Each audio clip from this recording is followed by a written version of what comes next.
मंदोदरी माता के बारे में शायद आपको पता हो, 5 कन्याओं में उनकी संज्ञा है। 5 कन्याएं अहल्या, सीता, तारा, द्रौपदी, मंदोदरी। माताओं की इज्जत करनी सीखनी हो तो राम जी से सीखना। पर दुर्भाग्य है इस देश में, जब तक स्कूलों में रामायण नहीं लगेगी, राम कथा नहीं लगेगी, तब तक रेप बंद नहीं होगा। महाराज जी कथाएं सोशल मीडिया पर सुन सुन करके, समाचार सुन करके दिमाग खराब हो जाता है। हिमाचल में 5 साल की बेटी और करनाल में महाराज जी 92 साल की माता, 4 दरिंदे। सोचो आप, 92 साल की माता, उस माता का जीवन, उसकी तो आत्मा भी चली गई महाराज जी। कितने दर्द में, कितनी पीड़ा में होगी। और जो उसके साथ वो दुष्कर्म करने वाले लड़के थे महाराज जी, उनकी उम्र किसी की 18, किसी की 25 साल से नीचे। सुन करके मेरे तो दिमाग में मुझे तो चक्कर आ गया।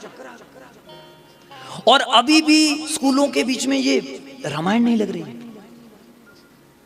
पता नहीं सरकारों ने कौन सी भांग पी रखी है, कैसा सिलेबस लगा रखा है। संस्कारों के सिलेबस ही बच्चों को नहीं है। बड़ा दुख, बड़ी पीड़ा होती है। सोचो, और महाराज जी वो बहुत बड़े अंग्रेजी स्कूलों में पढ़ने वाले, जिनकी लाखों की फीस सालाना थी। सुनते हुए पीड़ाएं हो रही हैं, और हम आप लोग अपने बच्चों को वैसा ही बनाने के लिए तैयार कर रहे हैं। बड़ा दुख से मुझे कहना पड़ रहा है, क्योंकि घर में रामायण ही नहीं है। एक माता थी अहल्या, बातें टैली करते रहना राम जी का जीवन, जिस माता के साथ ऐसा ही दुष्कर्म हुआ था। इंद्र ने कथा सर्वविदित है। आपसे निवेदन करूं, वो माता किसी को मुंह दिखाने के काबिल नहीं थी। विश्व विजेता राम जी, खरदूषण ताड़का को मारने वाले अयोध्या नगरी के राजकुमार राम जी उस माता के आश्रम पर जाकर के बैठते हैं और हाथ जोड़कर प्रणाम करते हैं। जब कोई बहुत बड़ा आदमी, जिसका लेवल बहुत बड़ा हो, वो किसी ऐसी देवी के पास आकर बैठ जाए, इस देवी को दुनिया नकार देती है। और राम जी हाथ जोड़ें और ये सर्टिफिकेट दे दें कि तुम प्योर हो, पवित्र हो, अपने पति की गति को प्राप्त करो। बोलो, इससे बड़ा नारी सम्मान का उदाहरण मिलेगा कहीं?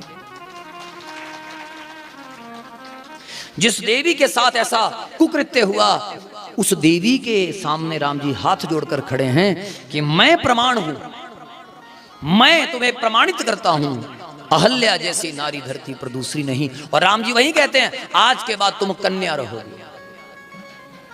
सबसे पहली कन्या का नाम ही अहल्या है। जब श्लोक गाते हैं, मेरी घरवाली सीता जी का नाम दूसरे नंबर पर आएगा। श्लोक गाकर देना, अहल्या सीता, तारा बाली की घरवाली, अहल्या सीता तारा द्रौपदी, और 5वें नंबर पर मंदोदरी। इनके बारे में लिखा है, वेद व्यास जी लिखते हैं भागवत के बीच में श्लोक को, नीति संहिता में लिखा गया है पंचकम नरः समरेन नित्यम महापातक नाशनम्। अगर किसी के घर में महापातक लग जाए, किसी के घर के पितृ दोष ना जाएं, किसी के घर के दोष ही ना जाएं, इन 5 कन्याओं के नाम से घर में 5 पौधे लगा लो। हर पौधे के ऊपर एक एक कन्या का नाम लिख दो। 5 कन्याओं के नाम से 5 पिल्लर बना दो, उनके ऊपर लिख दो अहल्या, सीता, तारा, द्रौपदी, मंदोदरी। रोज इनको पढ़िए, उनके नीचे तुलसी के पौधे लगा दो, या तुलसी के पौधों में वो फट्टी लगा दो 5 कन्याओं की। गुलाब का पौधा लगा दो, या कोई भी आप फलदार वृक्ष लगा लो कि ये मेरी 5 कन्याओं की तरह उनका पालन करो। आपके घर में कभी पातक आने वाला, करो तो सही। अगर आपने माताओं की इज्जत करनी सीखनी है तो रामायण से सीखिए। अगर आपने देवियों का सम्मान करना सीखना है तो राम जी से सीखिए, रामायण से सीखिए। एक माता को मां कहकर बुलाया, किसको? जो दुश्मन की घरवाली है। क्या गजब है महाराज जी कथा। राम जी मंदोदरी, मां मंदोदरी माता नजदीक आने लगी तो राम जी थोड़े ऊंचाई पर खड़े हो गए। मंदोदरी की आंखें भर गई। राम, तेरे जैसा बेटा हर घर में होना चाहिए। राम, तेरे जैसा घरवाला हर घरवाली को मिलना चाहिए। सीता जैसी बड़भागी कोई नहीं है। अपनी घरवाली के लिए वर्ल्ड लेवल का जो बहुत बड़ा इतना बड़ा वो आतंकवादी समझ लो, इतना बड़ा जो वर्ल्ड लेवल का योद्धा है रावण, जिसके साथ भिड़ने से पहले इंद्र भी 1000 बार सोचता था।